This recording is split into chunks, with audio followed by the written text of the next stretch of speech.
Sana di sumur umum berubah menjadi panggung komedi besar. Anak-anak kecil melempar cipratan air ke wajah raja, lalu berlari sambil terkikik. Seorang ibu-ibu pura-pura menyodorkan sabun batangan yang sudah tinggal separuh. Silakan pakai sabun rakyat, tuanku, lebih ampuh dari sabun emas. Rakyat yang mendengar langsung meledak tawa. Seorang bapak yang berbadan besar sengaja mendesak ke arah raja sambil berkata, "Maaf, tuanku, tempatnya sempit." Beginilah setiap hari kami berdesakan. Raja yang biasanya mendapat jarak aman kini harus menerima kenyataan tubuhnya bergesekan dengan rakyat jelata. Bahkan ada seorang pengemis yang tanpa sungkan ikut menimba air dan menyiramkan ke punggung raja sambil berkata, "Biar lebih segar, Baginda." Semua orang tertawa sampai perut mereka sakit.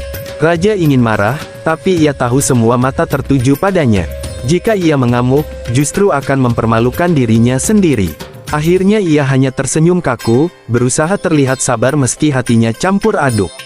Sementara itu, Abu Nawas berdiri dengan wajah polos, seolah-olah ini adalah ritual pengobatan paling suci.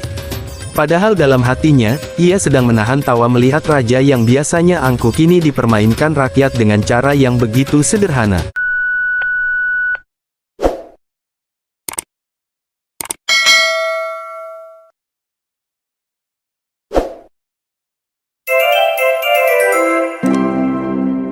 Di Baghdad yang makmur, hiduplah seorang raja yang terkenal gemar bermegah-megahan.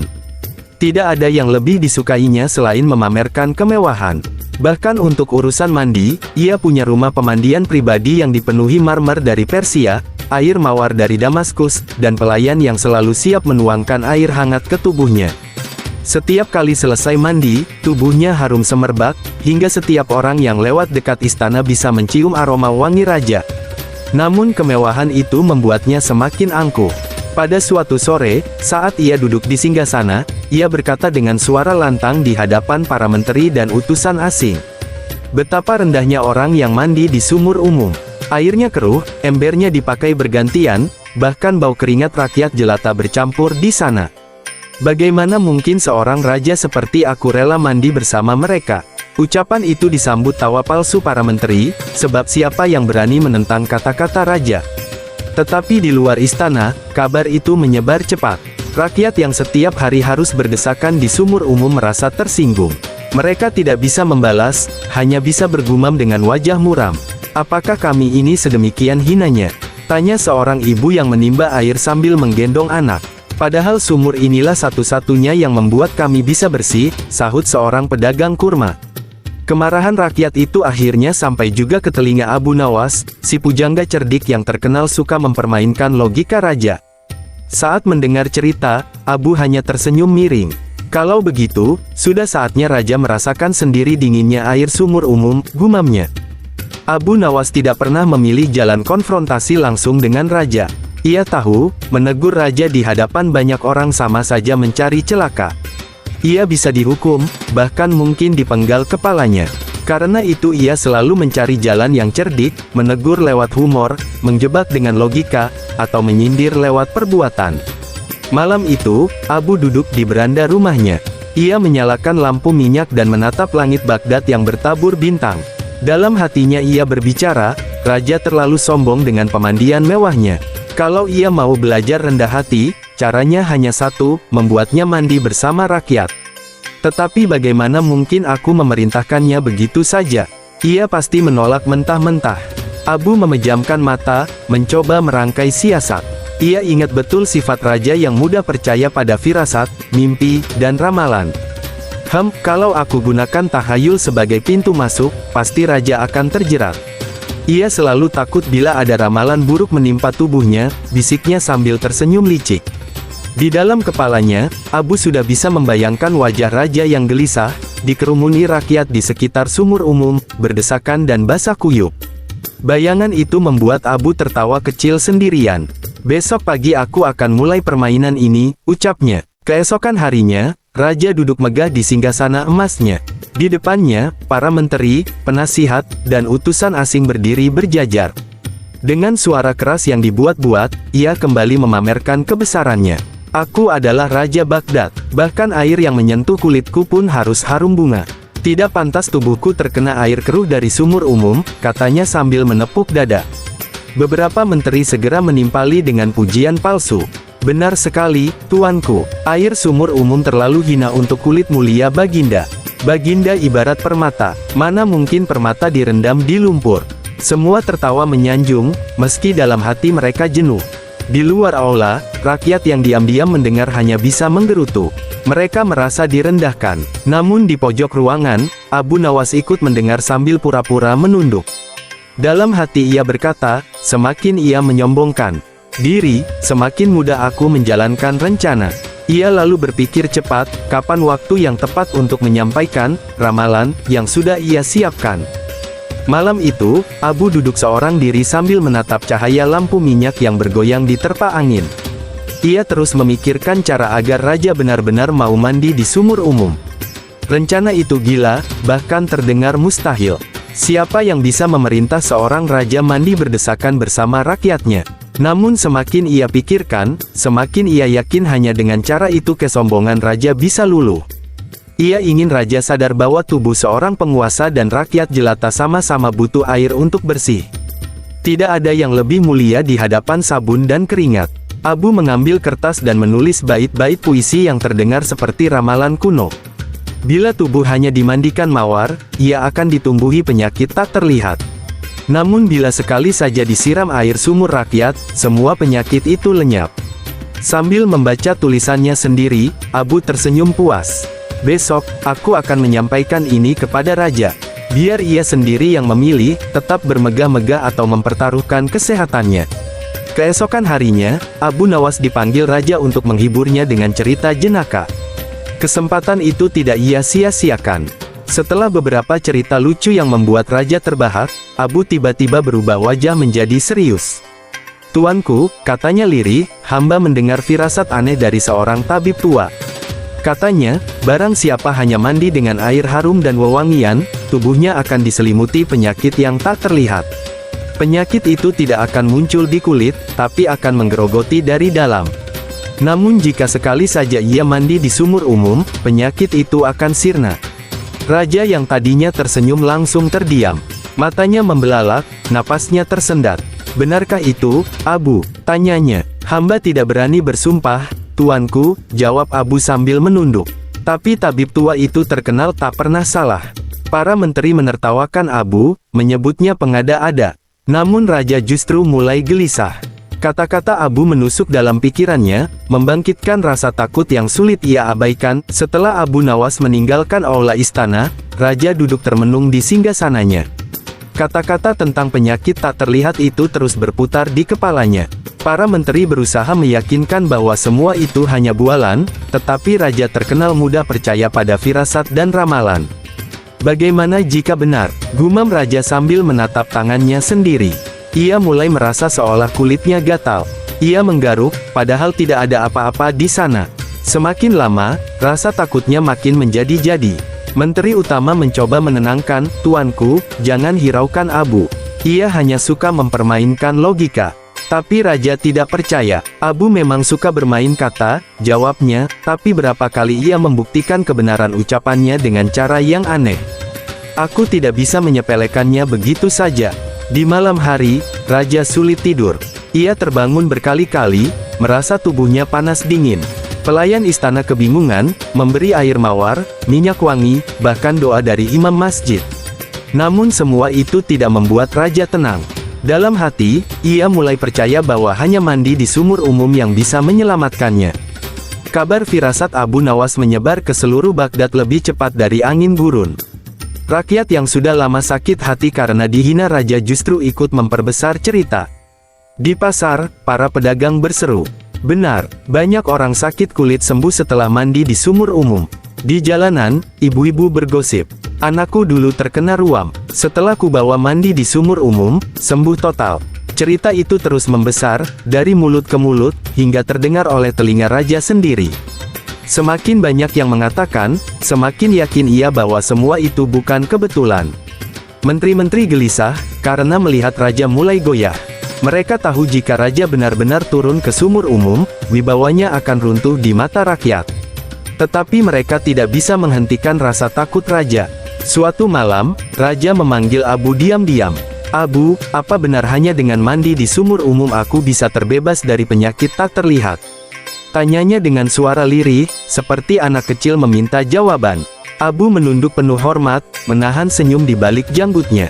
"Begitulah yang hamba dengar dari tabib tua itu, tuanku.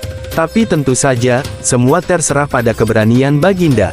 Raja sudah hampir bulat tekadnya, tapi masih ada rasa gengsi yang menahan. Abu, dengan kepandaian bermain logika, menambahkan syarat yang membuatnya makin sulit mundur. "Namun ada satu hal, tuanku," kata Abu dengan nada serius. "Mandi di sumur umum tidak boleh sendirian.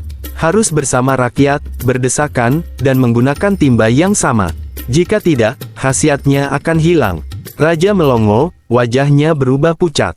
"Bersama rakyat, dengan timba yang sama, bagaimana mungkin seorang raja melakukannya?" Abu mengangguk pelan. Justru disitulah rahasianya. Penyakit tak terlihat itu akan lenyap hanya jika Baginda merasakan kebersamaan dengan rakyat. Bila Baginda mandi sendirian, air itu sama saja seperti air istana. Raja menghela napas panjang. Ia merasa terjebak. Jika menolak, rasa takut akan penyakit terus menghantui. Jika menerima, ia harus meruntuhkan harga dirinya di depan rakyat. Abu menatap wajah raja yang bingung, dan dalam hatinya tertawa puas. Permainan hampir mencapai puncaknya. Setelah beberapa hari bimbang, akhirnya raja mengumumkan keputusan mengejutkan, ia akan mandi di sumur umum Baghdad pada hari Jumat pagi. Kabar itu meledak di kota bagaikan ledakan meriam. Rakyat berbondong-bondong menyebarkannya ke segala penjuru. "Raja kita akan mandi bersama kita," seru seorang anak kecil dengan mata berbinar. "Benarkah? Ini pasti lelucon Abu Nawas lagi," sahut pedagang kain sambil tertawa. "Aku tak sabar melihat wajah raja saat kena cipratan air sabun murahan," bisik seorang ibu-ibu. Hari yang ditentukan berubah menjadi peristiwa besar. Pasar sepi karena semua orang ingin melihat raja di sumur umum. Orang tua, anak-anak, pedagang, bahkan pengemis berkumpul. Mereka membawa ember, sabun batangan, dan tawa yang tak tertahan. Suasana sumur umum lebih ramai daripada pasar Baghdad di hari raya. Anak-anak memanjat pohon untuk bisa melihat lebih jelas. Orang-orang duduk di atap rumah terdekat. Semua penasaran apakah raja benar-benar akan datang, atau ini hanya akal-akalan Abu Nawas. Tibalah hari Jumat pagi. Raja keluar dari istana dengan wajah murung. Atas saran Abu, ia tidak memakai jubah emas atau perhiasan mewah, melainkan pakaian sederhana agar tidak mencolok. Meski demikian, semua orang tetap mengenalinya. Ketika rombongan raja mendekati sumur umum, rakyat langsung bersorak riuh. Ada yang bertepuk tangan keras-keras, ada yang bersiul panjang, ada pula yang pura-pura menimba air lalu menumpahkannya ke tanah sebagai isyarat. "Lihat, lihat, raja kita benar-benar datang," teriak seorang pemuda sambil tertawa. "Wah, jangan-jangan air sumur jadi lebih mahal setelah dipakai raja," canda seorang pedagang kurma. Raja menunduk, wajahnya merah padam. Ia merasa semua mata menatapnya, menelanjangi harga dirinya. Namun rasa takut pada penyakit tak terlihat membuatnya terus melangkah. Abu berjalan di sampingnya, pura-pura memberi semangat. "Tuanku, sebentar lagi penyakit itu lenyap. Jangan gentar." Rakyat hanya kagum melihat keberanian Baginda. Padahal dalam hati, Abu sedang menikmati tontonan yang ia ciptakan sendiri, seorang raja perkasa yang hendak basah kuyup di sumur rakyat jelata. Raja berdiri di tepi sumur umum dengan wajah tegang. Rakyat menatapnya dengan rasa ingin tahu bercampur tawa yang ditahan. Abu Nawas mengangguk, memberi isyarat agar raja menanggalkan jubah sederhana yang dipakainya. Dengan enggan, raja menuruti.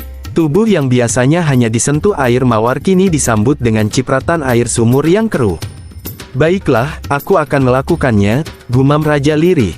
Begitu kakinya menapak air, sorak-sorai rakyat langsung membahana. Anak-anak bertepuk tangan, orang-orang dewasa bersiul keras. Beberapa bapak sengaja menyiramkan air dengan timba ke arah raja. "Hati-hati, tuanku, air rakyat lebih deras dari air mawar," seru mereka sambil tertawa. Raja mengernyit, tubuhnya basah kuyup. Sabun murahan yang dipakai rakyat ikut terciprat ke wajahnya. Air masuk ke matanya, membuatnya pedih. "Astaga, bagaimana mereka bisa tahan mandi seperti ini setiap hari?" gumamnya sambil berkedip-kedip. Sementara itu, Abu berdiri di luar lingkaran mandi, pura-pura serius seperti tabib yang sedang mengawasi pasien. Bagus, tuanku. Jangan berhenti.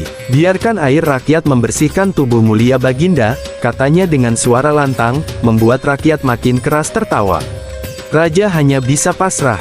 Untuk pertama kalinya dalam hidup, ia mandi bukan dengan pelayan pribadi, melainkan dengan rakyat yang saling berdesakan. Suasana di sumur umum berubah menjadi panggung komedi besar.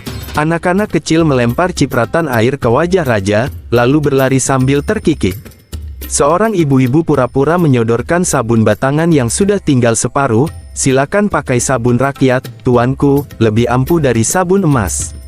Rakyat yang mendengar langsung meledak tawa. Seorang bapak yang berbadan besar sengaja mendesak ke arah raja sambil berkata, "Maaf, tuanku, tempatnya sempit. Beginilah setiap hari kami berdesakan." Raja yang biasanya mendapat jarak aman kini harus menerima kenyataan tubuhnya bergesekan dengan rakyat jelata. Bahkan ada seorang pengemis yang tanpa sungkan ikut menimba air dan menyiramkan ke punggung raja sambil berkata, "Biar lebih segar, Baginda." Semua orang tertawa sampai perut mereka sakit. Raja ingin marah, tapi ia tahu semua mata tertuju padanya. Jika ia mengamuk, justru akan mempermalukan dirinya sendiri. Akhirnya ia hanya tersenyum kaku, berusaha terlihat sabar meski hatinya campur aduk. Sementara itu, Abu Nawas berdiri dengan wajah polos, seolah-olah ini adalah ritual pengobatan paling suci. Padahal dalam hatinya, ia sedang menahan tawa melihat raja yang biasanya angkuh kini dipermainkan rakyat dengan cara yang begitu sederhana. Awalnya raja merasa dipermalukan. Ia menyesal sudah menuruti omongan Abu. Namun semakin lama ia berendam di sumur itu, rasa aneh merayapi hatinya. Suara tawa rakyat yang dulu dianggap hina ternyata terdengar hangat. Air yang keruh itu, meski dingin, memberi kesegaran yang sama dengan air mawar di istana. Ia memperhatikan orang-orang di sekitarnya. Seorang anak kecil membantu ibunya menimba air. Seorang pedagang kurma mencuci tubuhnya sambil bercanda dengan tetangga. Semua tampak apa adanya, tidak ada yang merasa lebih mulia atau lebih rendah. Apakah ini yang mereka rasakan setiap hari? Gumam raja, kebersamaan, tanpa peduli pangkat atau kedudukan. Raja tiba-tiba merasa ada sesuatu yang hancur di dalam dirinya, bukan kehormatan, melainkan kesombongan. Ia sadar, tubuhnya sama saja dengan tubuh rakyat. Sama-sama berkeringat, sama-sama butuh bersih. Sabun emas atau sabun murahan, pada akhirnya semua hanya membuat badan harum sebentar. Abu yang memperhatikan perubahan, ekspresi raja tersenyum tipis. Nah, sekarang benih kesadaran mulai tumbuh, pikirnya. Permainan yang ia rancang bukan sekadar untuk mengundang tawa, tapi juga untuk menanamkan pelajaran yang tak akan dilupakan raja seumur hidup. Setelah selesai mandi, raja naik dari sumur dengan tubuh basah kuyup. Rakyat bersorak riang, sebagian masih tertawa geli. Raja mengambil napas panjang, wajahnya tampak lebih tenang daripada sebelumnya. Abu Nawas menghampirinya dengan senyum lebar.